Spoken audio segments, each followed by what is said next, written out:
You aren't being a proper woman, therefore you must be a witch.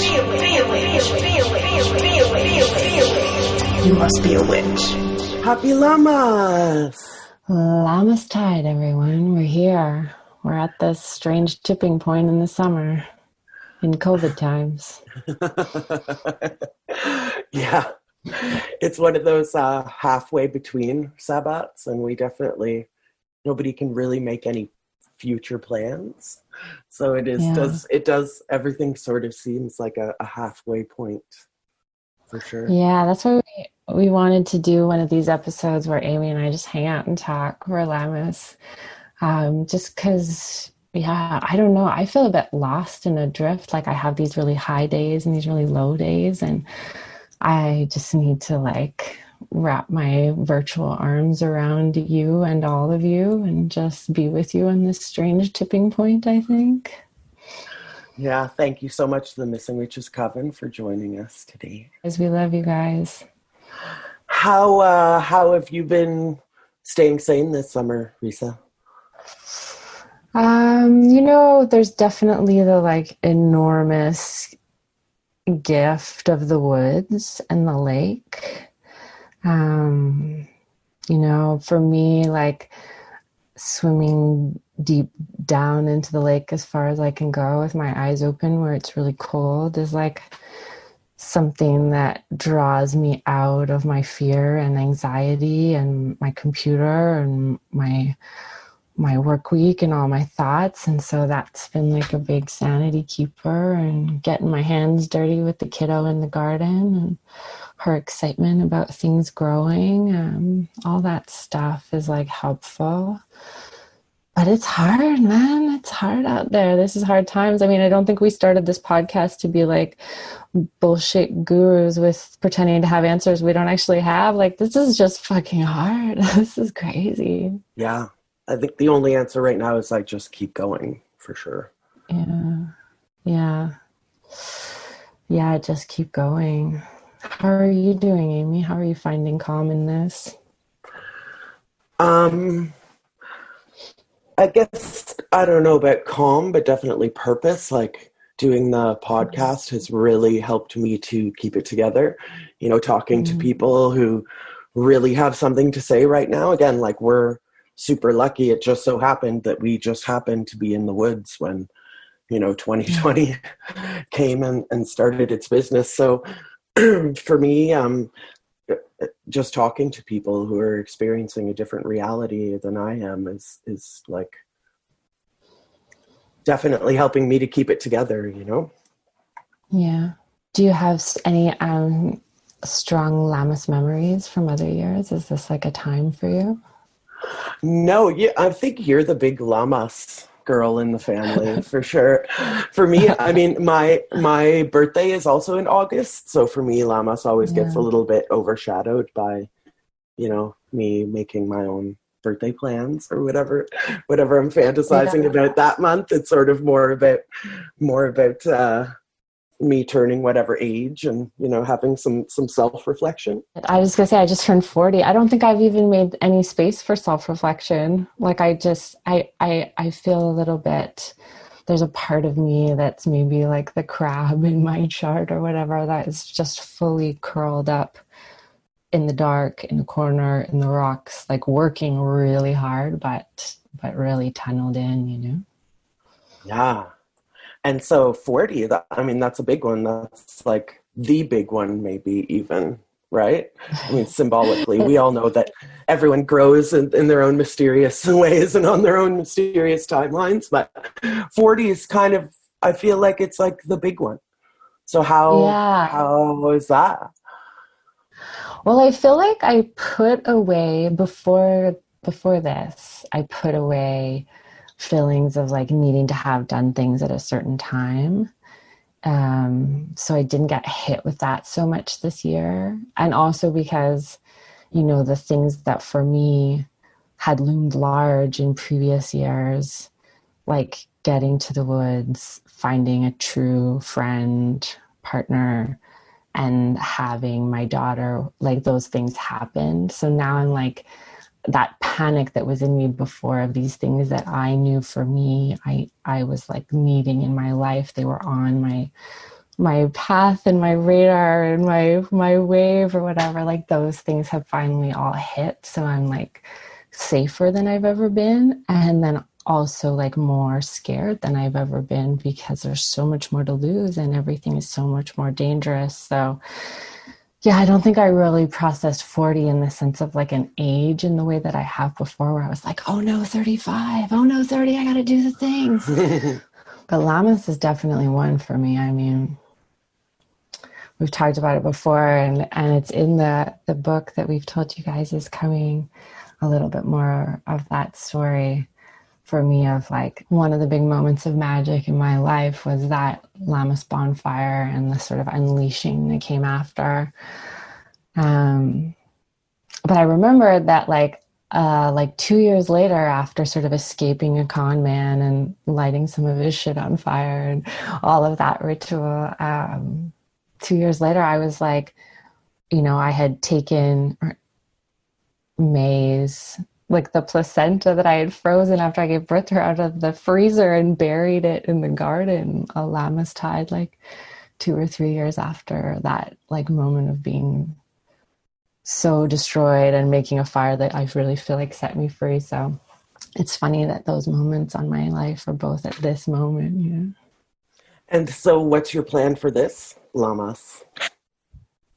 I'm going to just sort of ride out panic attacks, I think. I don't know. In terms of like, you know, it's huge for me. Like I have been so high and, you know, creative and plugged into my work and my life, and then so low and so terrified. Like, and I've been thinking about Lammas in that context, like, because on the one hand, here, you know, we're very much in the midst of harvesting what we planted in the early spring and like what we were preparing in the dark of the winter. So it's like this ripeness and this harvest time of like seeing that what you did before has effect. Like, so it's like seeing that you can change your reality. Like you're in the midst of seeing the fruit of that literally, but you're also at this tipping point where like you realize everything will die and you know, everything will disappear again and everything will slip out of your hands. Like the nights get cold. There's like 1 or 2 red leaves on the mountain ash that goes down to the lake. And it's so startling to see it there because it's the summer, but yeah, I think it's the in-between time, you know, and these Sabbats are always that in a way. Like it's always this, like, you're just forced into this emotional space between things. And that's what's so powerful, is how uncomfortable it is. Yeah, definitely for me, using the Sabbats as a marker has been really useful for me. For sure. You know, like setting goals, not necessarily by month, but like maybe by season, or again, like you recognize when you're planting things by season, that what you did in the spring is now bearing literal or figurative fruit in the summer and sometimes into the fall. And I think it's good to like take that out of the context of like farming and gardening too, and bring that into our own lives, of just taking these Sabbats to like really check in with ourselves and do something, or rearrange your thoughts on something, or take some kind of action, you know, whether it be internal or external. Yeah. Even just, I mean, today I sat down, I have like a rune bag that I got when I was like 19, and you know, a small, like many people probably have this edition of the Ralph Bloom Book of Runes book. It's like, you know, a small pocket size hardcover, navy blue kind of fabric cover with the gold, and it just feels a little bit old and magical, even though it's totally not. And like I pulled one rune today that was just about, you know, a question about a change, and the rune was just about, fertility and growth. And like, if you're humble, this will lead you to good places. And I just need that at this time of year, whether it means that decision is something I should do or not. It means for me, like pursuing this and being in this place of questioning and opening. If I stay humble and do the work, I'm going to be okay and things will grow, like, I think, yeah. It's a time for getting into your old, tarot decks and your rune piles from when you were 16, and like to play again with this stuff, like with a spirit of play, Yeah. I'm a big believer in play. I know it. This I know. Yeah. I miss playing music with you, Amy. Yeah, I miss doing a lot of things. It's very, very strange. You and I were talking about this like on the phone the other day, how I feel like especially wronged by the by the turn of events of 2020, because like as our listeners, as our coven will remember, my father died last year and in the spring. So I spent the summer of 2019 completely reorganizing my entire life. It was the first time in 10 years that I had to apply for a job, and then I got that job. And so, and the whole time I was like, next summer is going to be the summer of freedom. I'm going to travel and I'm going to do this and I'm going to have, because you remember, Risa, like Jimmy made it hard. Jimmy made it hard to leave and to have people over. So bless his soul and God rest it. But yeah, I was like, and I'm sure a lot of people had big plans for 2020. And that's the real kicker for me. Like my mom used to say, plans are free, and what she meant by that is like, you can fantasize. It doesn't cost anything to like, fantasize about like things that you might do or places you might go or people you might be someday. And so, but now it's not even so much that I can't do anything, it's that I can't plan anything because I don't know the parameters of the future. You never really do. You have faith that the sun is going to rise and set and these things that we definitely take for granted. But at this point it's like, air travel, I'm not sure. I don't know. A vaccine, no idea. Yeah. Going like to the East Coast to see my folks, I don't know. I don't know how safe it is. So yeah, that's been the biggest drag for me, and I'm sure for a lot of people who are well, who aren't sick with this, but are suffering in other ways by having to cancel their wedding or whatever big amazing things y'all were planning to do for the summer of 2020, and not being able to like officially just say like, well, we'll do it next spring because we know that everything's going to be cool by then. Yeah, it's bizarre. It's a very bizarre place to be as a person who loves to plan, whether it's like realistic planning or fantasy planning. It's weird to not have that place to go, the imagination, Yeah, completely. I think that's a really big part of it for me, that I imagine I have so much control over my life, like I've been so like consciously moving towards this life, like like you guys in the woods, building our house, like claiming another little piece of land, thinking about the plants that we move around in the forest to bring in there to bring food, like imagining, and with my day job and like how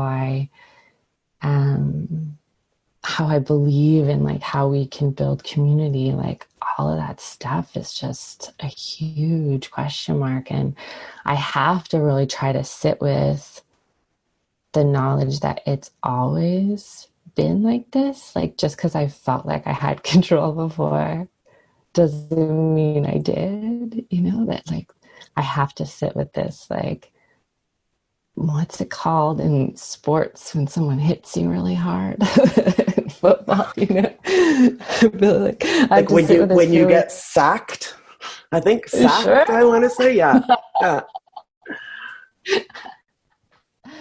Yeah, I have to sit with like being winded from being sacked and shot over to the sidelines or whatever and be like, right, I don't drive this bus.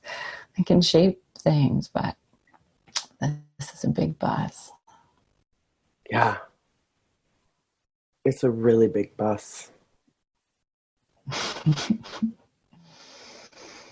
What are you thinking about for Lammas? Is there anything you're going to do ritual-wise to try to process this time? Well, I think I'm sort of like moving myself, like my concept of myself as witch to like a more like like a more prehistoric kind of definition, where I just like want to like grow my own food and like be there to help people who need help. You know, not like super old definition of witch, just like person in the woods who like grows stuff and is there to listen to you and maybe help you if they can. So for Lammas, and I've already done all of like my research, I'm ordering my fruit trees for my fall planting. So I'm really excited about that. Yeah, I'm just getting a few. Like I don't even, there are a lot of old trees on my space already. Yeah. And it's very lovely. So there's not a lot of space, but I'm like, you know, I need something. And again, you know, I'm getting some like rather mature, it's a local place and they do everything like totally green. So I'm super excited to have found this place. And yeah, so I'm getting 3 plum trees. Oh, lovely. That's so exciting. I'll have to ask you who they are. Maybe we can give them a little love too on the podcast or something.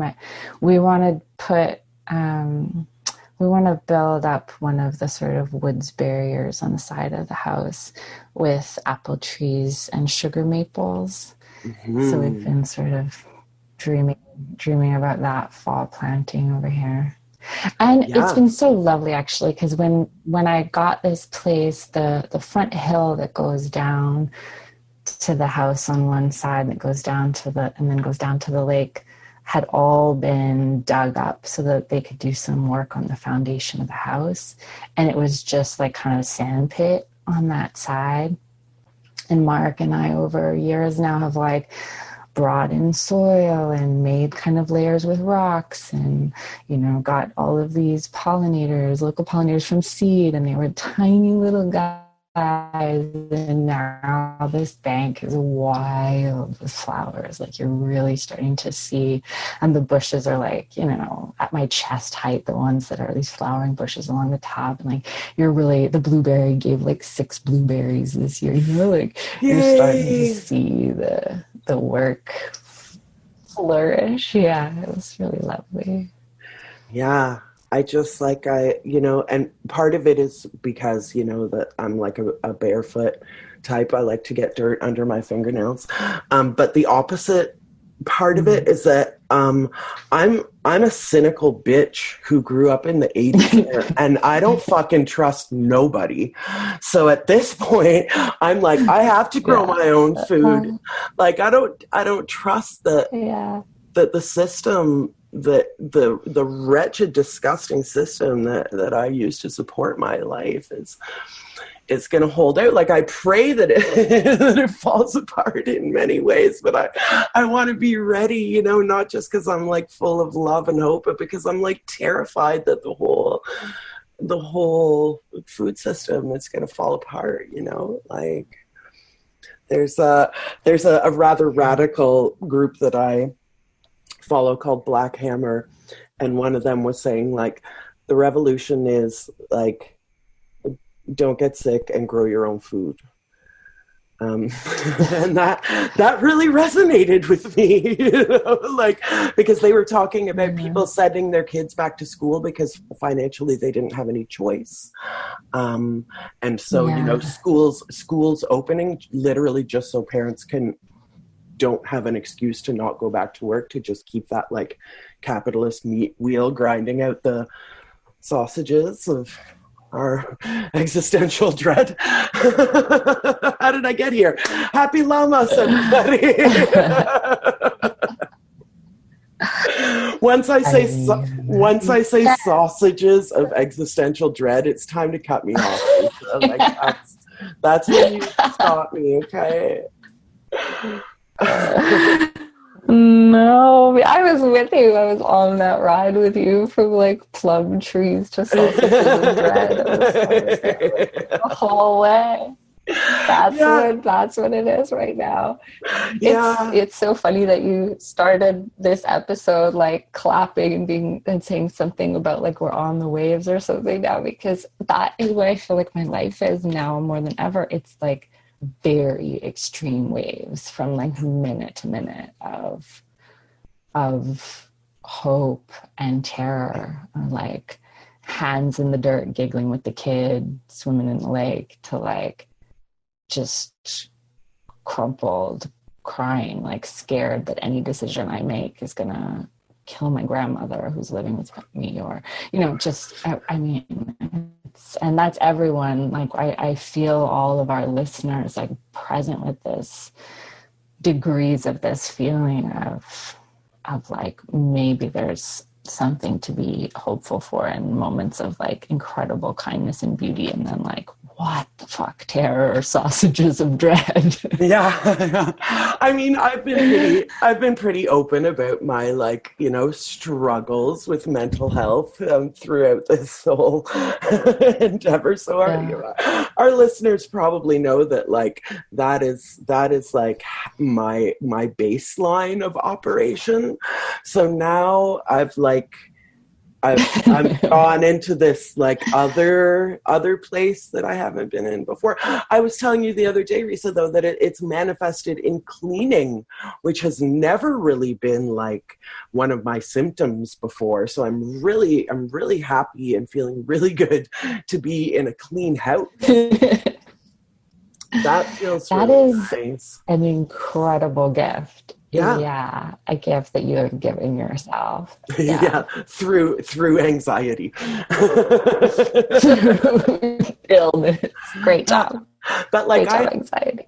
I saw my mother-in-law for the first time in 6 months or whatever, and she and I are like good friends. She's like it in total opposite land of every mother-in-law stereotype. I feel like my mother-in-law judges me less than anyone else in the entire world for some reason.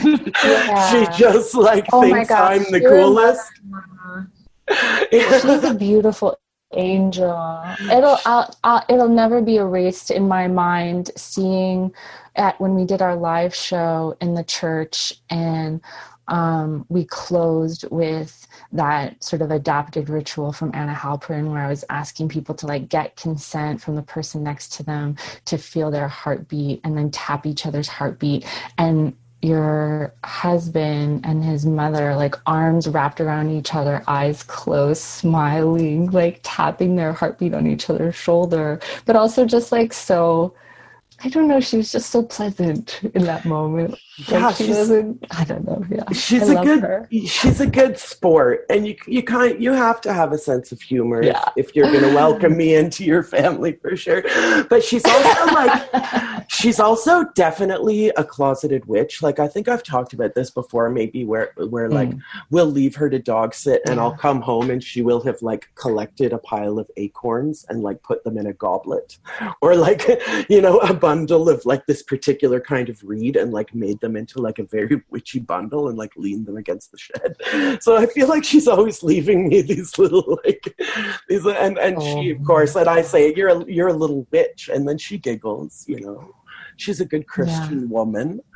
But yeah, I feel lovely. strongly that the two are not mutually exclusive. Absolutely which right. is some good Christian movement. Yeah. I feel like. So, all this to say that, like, the desire to see my good friend / mother-in-law / family member versus, like, the idea that exposure to me could somehow make her sick. And, like, and we're all just, like, weighing this balance of, like, wanting to celebrate and also, like, feeling that celebrating might be, I don't know, wrong somehow, you know? And again, like you're saying, like it's a seesaw. Like I think we're all on the seesaw / roller coaster / whatever, you know. Like I don't think any of us have chosen like one or the other, to say fuck it or to like, you know, go into the basement and never come out. I don't know. Listeners, have you gone into the basement? Thanks. Yeah, tell us about it. Thanks for listening. Yeah. How are you? If you've chosen a side, tell us what that side is like. Maybe more of us should go there with you. Yeah. Yeah, and I mean, when I like the in-between. Yeah. But when I feel my most impotent, I take a look in my bank account and I make a small financial donation. And again, like it could be like $5 or $10 or $20, but I just like find myself doing that as often as I can. Because it just, again, like we know that we don't really have any control over the universe, but like it helps to pretend sometimes. And for me, you know, the voting with your wallet thing is a big one. So I'm just trying to like refocus on all the things that I don't need to buy. And when I don't buy something that I don't need, then I can give that $10 or contribute that $10 to something that, you know, needs it more, or someone or a situation. Yeah. And to be clear, I feel like, you know, it's a big bus, as I said before, and it's painful and good to be reminded of, you know, the fact that the earth is going to make decisions that are way the fuck out of my hands. But I also simultaneously, and I think it's okay to believe contradictory things, believe that we shape reality every day. Like, I mean, and we have tons of evidence to that effect. People wrote books or agitated or came together to form unions or learned science enough to heal each other from childbirth or whatever. Like we fucking changed the world. So I have no doubt about that, even though it's a contradiction to what I said 2 minutes ago. Yeah. I mean, I guess the thing is like, no, I mean, and you know, and it sounds ridiculous and stupid and so juvenile, but like I've had my moments where I like, it was several moments where I've literally like just burst into tears because I'm like looking at some horrible injustice and I know that I can't fix this particular injustice and it just like breaks me.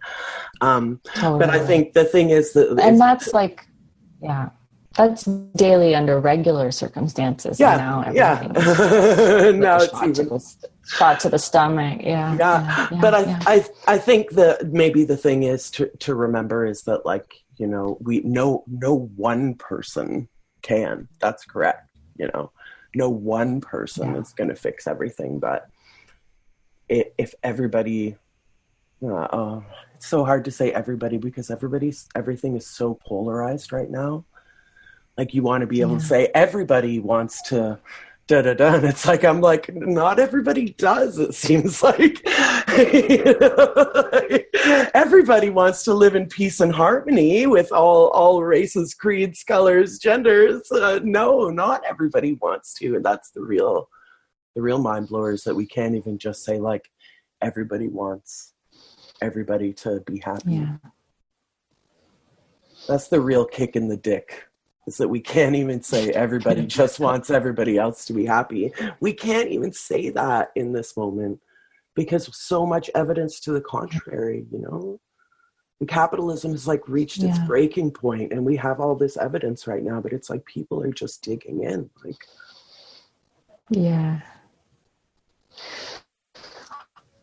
I do think it's useful to look for those things that we could say, like that are that are points of commonality, and to try to have faith in those and to use those as points for trying to have some sort of hope, like I wonder if we can say everybody wants to live free from fear, or I love wants it. Yeah. Yeah. So let that be maybe this Lammas blessing is may everyone live free from fear, because for sure we can definitely, you and I don't know about everybody, but you and I can agree that a lot of rage that's where it comes from. The real root of the root of the root is fear, and fear often manifests as rage. Yeah. So listeners, if you could maybe help us out and make your Lammas blessing, may everyone live without fear. Yeah, may we be freed from fear. And free each other from fear.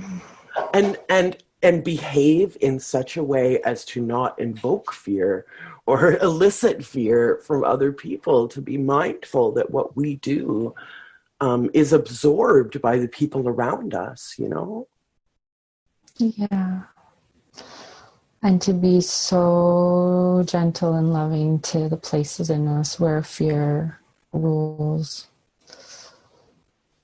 Yeah, definitely. Like those places. This is one of those halfway between Sabbats, and this is what we keep coming back to over. And it wasn't the theme that we planned, but it's the theme that chose us. Is this sort of like these in between spaces of back and forth, where I'm like literally weeping in like a post-capitalist rage 1 minute, and then like planning on getting some plum trees and really getting into like how to work plum trees, and then spending a half hour on that. I think again, like it might sound contrary, but I really think that these are maybe we've been given the luxury of a shake-up. I think complacency is real, and it's very real, and I don't think it's worth it. I mean, this is me in my personal life too, and those of you who know me know this, that like I need a deadline, and if not a deadline, a kick in the ass. I won't make a change until I get my ass kicked. Like literally, I won't get my fucking shit together until it's like, if you don't do this, then your life is fucked. Like that's so funny. But that's so funny, Amy. That's kind of so true, eh? That's how I operate. Like that's how and I don't know if it's because my brain is like has weird like ADD executive dysfunction, or if I'm just like so dumb that I don't hear lessons when they're approaching from miles and miles and miles away. But you're just like sitting like a mountain, like you're just gonna summon your strength until you fucking have to. Right. Like, fine. That could be. Isn't there like some kind of like Street Fighter thing where you like you have to like charge up your blast thing, I think. Yeah, I'm just charging up my blasts. I like that way of looking at it. But I think but 2020 has definitely been this ass kicking of reality, and I think a lot of us needed it. But I think like way back in February, March, when it was like rumors and questions, and then it really like March, April, when it really became evident that this was very, very fucking serious. I think we all were saying, maybe this is the catalyst for change that we've been looking for, where like, people will understand that socialized medicine is, a benefit to everyone. That keeping people healthy keeps things running smoothly, even if you still buy into the meat wheel of like, the economy being this and that and whatever, and people have to keep working so that like there's no I was thinking like, even the most dreaded of capitalists will at least now understand that like universal healthcare will like keep their workforce healthy, even if you're so selfish that all you care about is like your workforce's ability to work, then, but I mean, it's like we're blowing it. Are we blowing it, or is it just that I'm in a rush and these things take a lot more time than 1 year? Which do you think it is, Risa? Oh, I think as usual, it's both. Yeah. Yeah. I do think it's both. I think it'll be slower than we want, and we'll fuck it up on the way.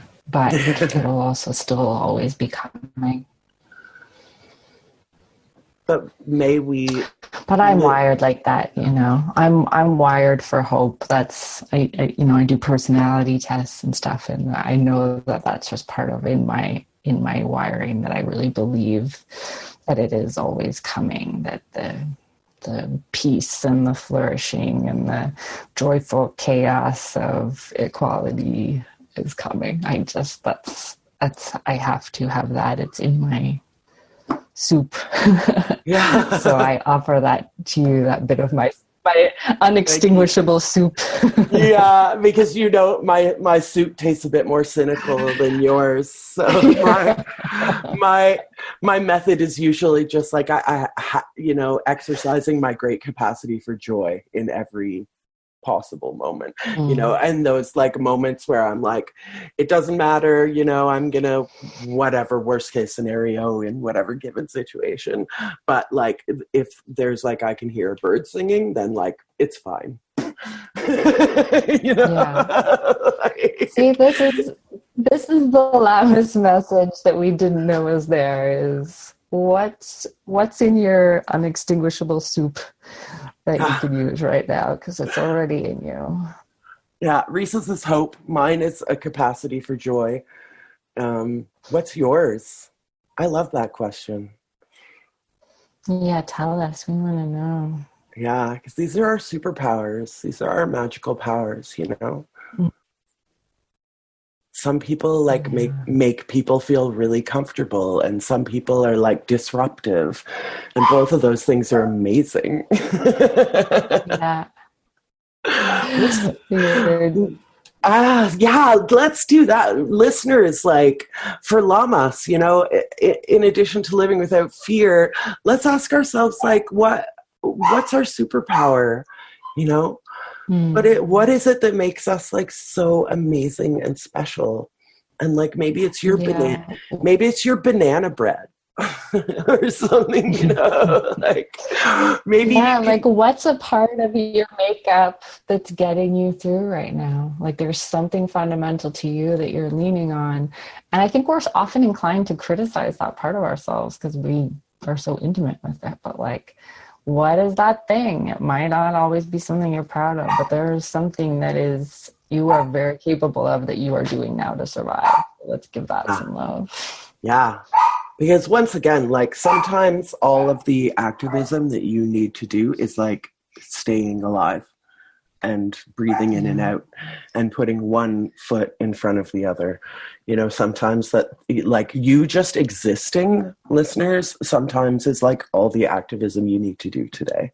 Not always, not always, not every day, but definitely some days, definitely some days. And it's been such again, because, I grew up in a town that I don't live in. Like my dearest and oldest friend, she and I have been having these video chats like as soon as the technology was available. So we already had a habit of that. And then the podcast again has just like, given me this like whole new digital world, and a whole like web of all of you to be engaging with, and certainly not just like our amazing guests, like the people that I've spoken to on the podcast, but like on social media. And it's been a real blessing to have this coven. And I hope that our listeners feel the same way that I do. I hope it's not just some masturbatory fantasy that I'm going through, but it really, like, I'm really glad that all of this was set up before the shit hit the fan, because once again, you know,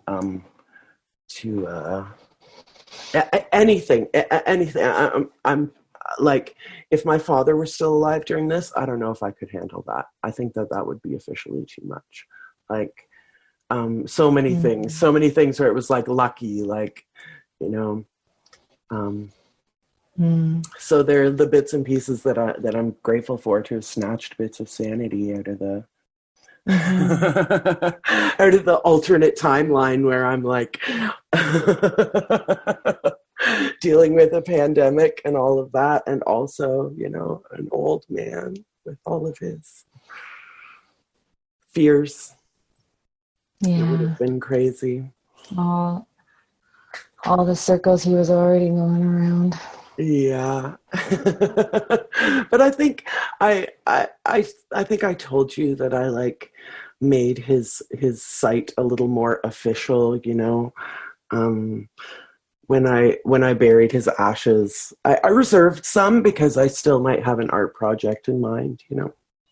But most of them, like, I took one of his model cars and one of his football trophies, you know, this kind of thing. And it's all its stones now, and there's a cross and there's a bench there, and I think he's better off there this year for sure. I'm like so grateful that he chose 2019 to exit stage right. I don't think I could have done this. I don't think I could have done any of it.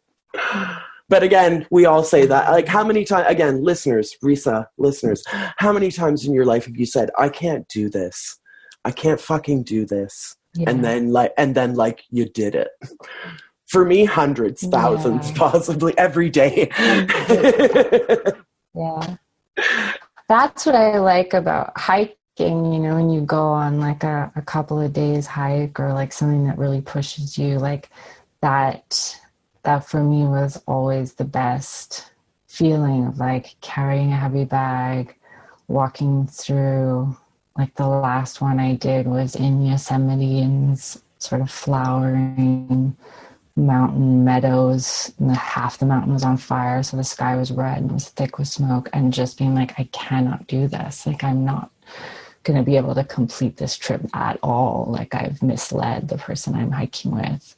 And then go, like, trudging and going like real, like oh no, yeah. Oh God. We are in the fucking woods, and I'm just going to lie down, and someone will have to get a helicopter or something.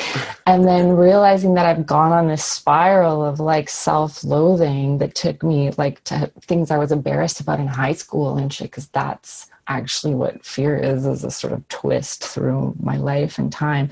And realizing that I'm still walking, and I'm like, so the air smells nice, and I'm still breathing, and I actually feel okay, like, and being like, wow, that whole thing was the distraction I needed to keep going. Like, somehow that terror actually got me over to the next bit of my strength somehow. You know?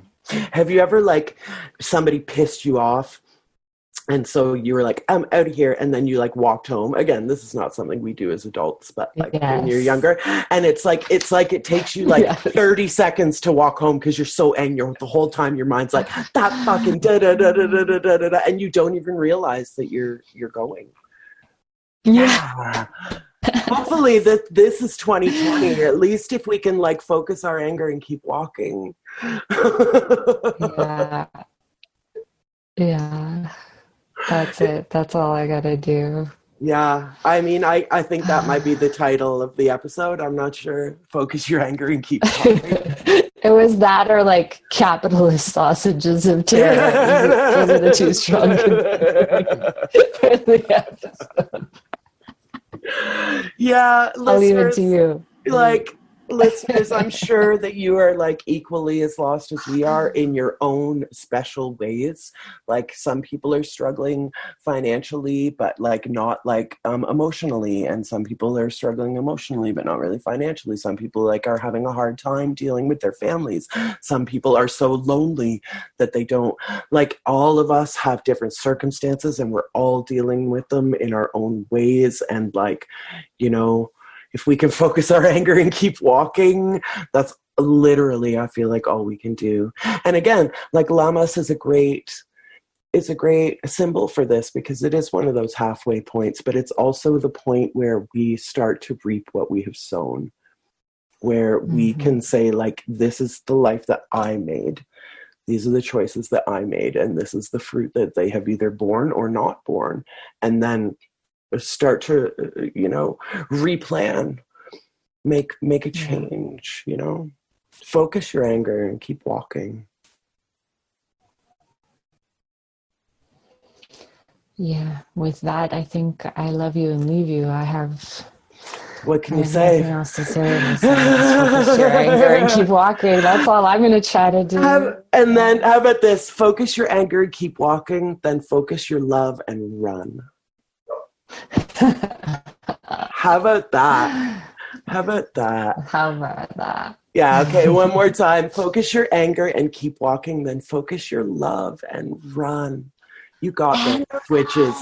You got this, witches. And if you don't got this, missingwitches@gmail.com. We like can't like tell you any answers because we're like equally as confused as you are, but we definitely are here to listen. And yeah, I mean, what else can we say? We love you. Happy Lammas. That's the whole thing. We love you. Keep going. Stay safe out there, guys. Yeah. Stay safe, stay well, stay mighty. You must be a witch.